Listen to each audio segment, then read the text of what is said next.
நானும் தம்பி உங்ககிட்ட வந்திருந்தானே, அவன் மரத்து மேலே ஏற சொல்லிட்டு கீழே வந்துட்டானே. நான் பேசினேன், பேச்சு முச்சே இல்லாமல் இருக்கானே, தயவு செஞ்சு ஹெல்ப் பண்ணுங்க. நானு அப்படியா?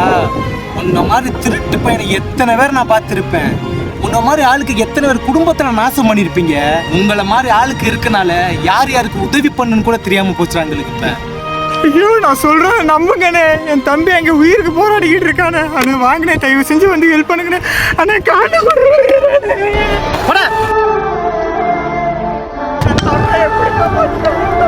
இப்ப எல்லாம் உதவி பண்ணுங்கன்னு சொன்னா கூட யாருமே உதவி பண்ண மாட்டேங்கிறாங்க. அவளையும் தப்பு சொல்லிட முடியாது. ஏன்னா இந்த மாதிரி தப்பான காரியங்களும் நடக்கத்தான் செய்யுது.